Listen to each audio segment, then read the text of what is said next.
मकाम इब्राहिम को मुसल्ला बनाओ, मकाम इब्राहिम पे नमाज पढ़ो। ये वो पत्थर है जिस पर इब्राहिम अलैहिस्सलाम ने खड़े होकर के काबे शरीफ की तामीर की।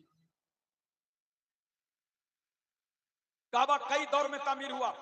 सबसे पहले सुर्ख याकूत से आदम पैगंबर ने तामीर फरमाया, और जब दुनिया में तूफान नूह आ गया तो अल्लाह ने फरिश्तों को हुक्म दिया बनफ्स नफीस काबे को आसमान पर उठा लिया।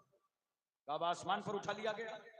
जब जमाना आया इब्राहिम पैगंबर का तो अल्लाह ने कहा मेरे खलील उठो और जाओ काबे की तामीर करो। इब्राहिम अलैहिस्सलाम आए तो मिट्टी और पानी का बहाव इतना था कि बुनियादें नजर नहीं आ रही थी। दुआ करते हैं अल्लाह काबे की बुनियादों को जाहिर फरमा दे। अल्लाह ताला ने बुनियादों को जाहिर फरमा दिया। अब इब्राहिम अलैहिस्सलाम पत्थर लगने लगे, इस्माइल अलैहिस्सलाम पत्थर ला ला के देने लगे। दीवार ऊंची हो गई।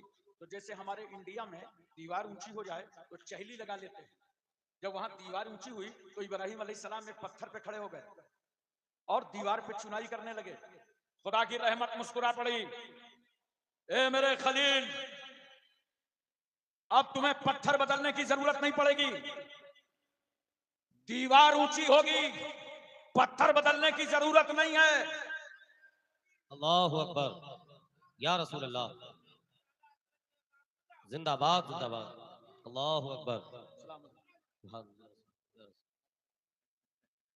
माशाअल्लाह सुभान अल्लाह।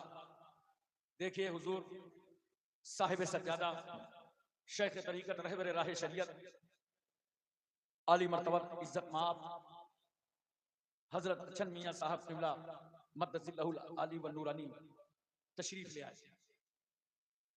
आप इनके चेहरे की ज़ियारत करें और बयान भी समाप्त फरमाएं। हजरत आ गए। अब तो इंशाअल्लाह हमारे चारों फेस आएंगे।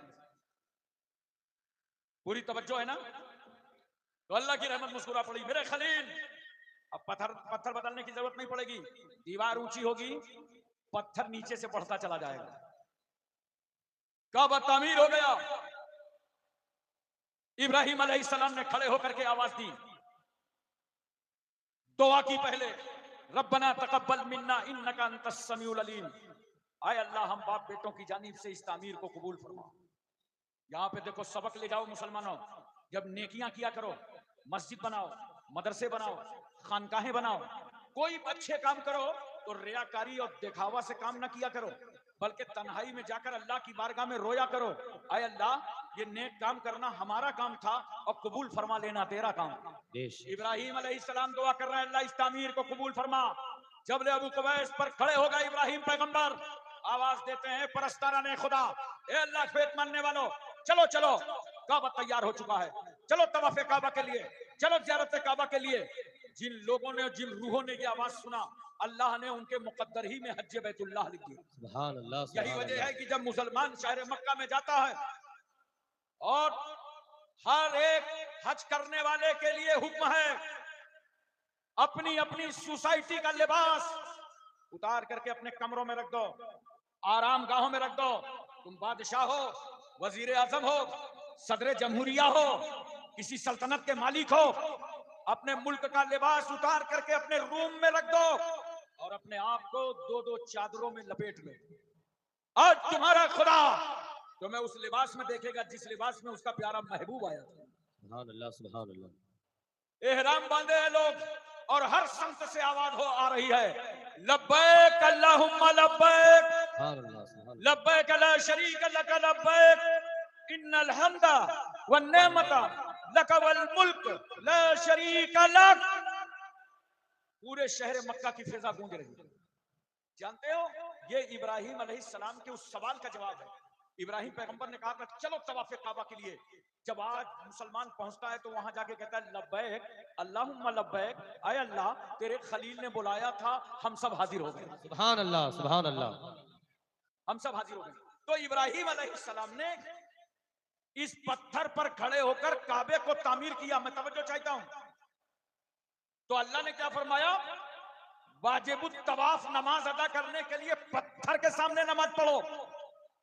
हमने कहा अल्लाह मस्जिद हराम के होते हुए पत्थर के सामने नमाज, काबे के रहते हुए पत्थर के सामने नमाज, मीज़ाबे रहमत की मौजूदगी में पत्थर के सामने नमाज, हतीमे काबा के होते हुए पत्थर के सामने नमाज। खुदा की रहमत मुस्कुरा पड़ी, मेरे बंदो पत्थर न देखो, बल्कि ये देखो कि इस पत्थर से मेरे नबी का पैर टच हो गया है, सुभान अल्लाह, सुभान अल्लाह। मेरे खलील का पैर इस पत्थर से छू गया है। अब मोहब्बत से बताओ यार, एक पत्थर से नबी का पैर छू जाए, अल्लाह वाले का पैर टच हो जाए, तो उस पत्थर की ताजीम। सुभान अल्लाह।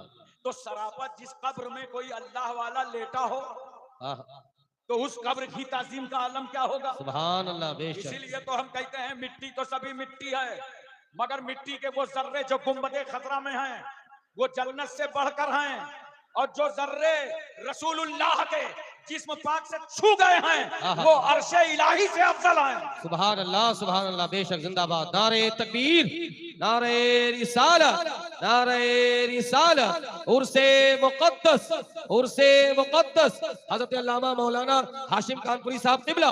नारे तकबीर, नारे रिसालत। उलमा की खास तवज्जो चाहता हूं, अल्लाह ने पत्थर के सामने नमाज क्यों पढ़वाया, ताकि खुदा की इबादत भी होती रहे और एक नबी की यादगार भी बाकी रहे। सुभान अल्लाह, सुभान। कहां है वो लोग जो यादगारों के पीछे पड़े हैं। एक साहब आया कि जुलूस नहीं निकलना चाहिए, दूसरे साहब बोले मुझसे उर्स नहीं होना चाहिए। मैंने कहा क्यों? कहा इसलिए कि औरतें जाती हैं। तो हमने कहा शादी नहीं होना चाहिए। बोला क्यों? मैंने कहा औरतें जाती हैं।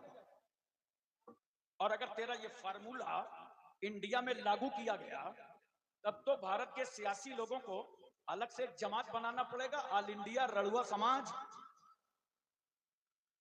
अबे शादी भी होगी, उर्स भी होगा, शादी भी होगी, उर्स भी होगा, मगर दोनों शरीयत के मुताबिक होंगे। बेशक। उर्स खत्म करने के चक्कर में क्यों हो? मोहब्बत से जरा मेरी तरफ देखना, तब बात समझ में आएगी। देख रहे हो ना? बहुत गौर से देखो, ये देख रहे हो, समझ रहे हो? बोलो जी। जान रहे हो? नाम न लेना, इसका कितना ख्याल रहता, कटने न पाओ। लड़के जवान हो गए, कटवाने न पाओ। और यहां से निकलता क्या है बताना मत। क्या बात। अरे कोई मुश्कंबर तो निकलता नहीं, गंदगी निकलती है। तो जो जितना बड़ा मौसम था उतना बड़ा रूमाल, गंदगी निकले क्या करो? पहुंच लो, यही तो करोगे। अरे बोलो ना, गंदगी निकलेगी तो पहुंच लोगे कि नाक ही काट डालोगे? पूछी जाएगी। अबे नाक तो नहीं काटोगे ना। इसी तरह याद रखना, उर्स में जो शरीयत के खिलाफ रस्में हैं, शादी में जो शरीयत के खिलाफ रस्में हैं, उन रस्मों को मिटाया जाएगा। उर्स कल भी हो रहा था, आज भी हो रहा है, हमेशा होता रहेगा। जिंदाबाद, जिंदाबाद। सुभान अल्लाह, सुभान अल्लाह, सुभान अल्लाह, सुभान अल्लाह। अच्छा एक बात और बताओ मुझे, पानी पीते हो? इतना आसान मसला कोई पूछेगा? पानी पीते हो ना? जी। अरे बोलो, खड़े होके कि बैठ? जोर से बोलो। अबे जलसे में तो झूठ ना बोलो। चलो आज से तय कर ले कि शमसुद्दीन मियां के उर्स में गए थे, और आज से तय कराए हैं, जब पानी पिएंगे तो बैठ के पिएंगे और 3 सांस में पिएंगे इंशाअल्लाह। कभी कभी ऐसा होता है ना, थोड़ा दिमाग लगाओ, काम बड़े बड़े हो जाते हैं। साहिबे मजार की रूहानियत हमसे तुमसे सबसे खुश हो रही है कि उनके नाना जान के दीन की बातें हो रही हैं। बेशक, सुभान अल्लाह। बड़ी आसान बात बताऊं, जूता चप्पल पहनते हो ना? अरे बोलो यार जी।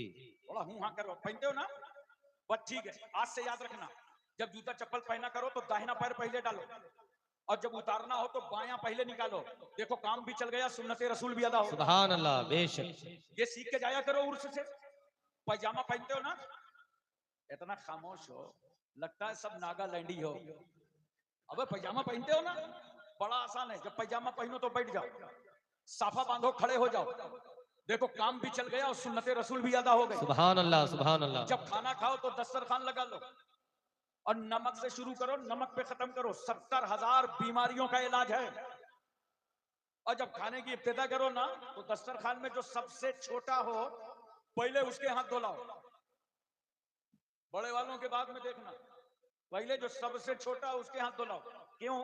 अगर छोटे बच्चे के तुमने हाथ ना धुलाए तो बैठे बैठे सोचेगा, या अल्लाह, जहां ऐसी ऐसी पर्सनालिटीज हो, खुदा खैर करे, उधर का माल इधर सप्लाई होगा या नहीं? तो बच्चे का दिल टूटेगा ना। इस्लाम दिल तोड़ने नहीं आया, इस्लाम तो टूटे हुए दिलों को जोड़ने आया। बेशक सुभान अल्लाह देखो ये बच्चा कितना खुश हो रहा है, बगैर दस्तरखान के खुश हो रहा है। सुभान अल्लाह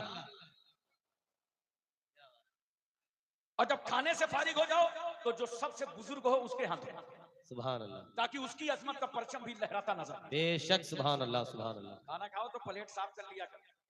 कुछ लोग दस्तरखान साफ कर देते हैं, प्लेट नहीं साफ करते। जानते हो प्लेट साफ करोगे तो कितना बड़ा फायदा होगा? ये प्लेट तुम्हारे लिए दुआए मगफिरत करेगी। बेशक बेशक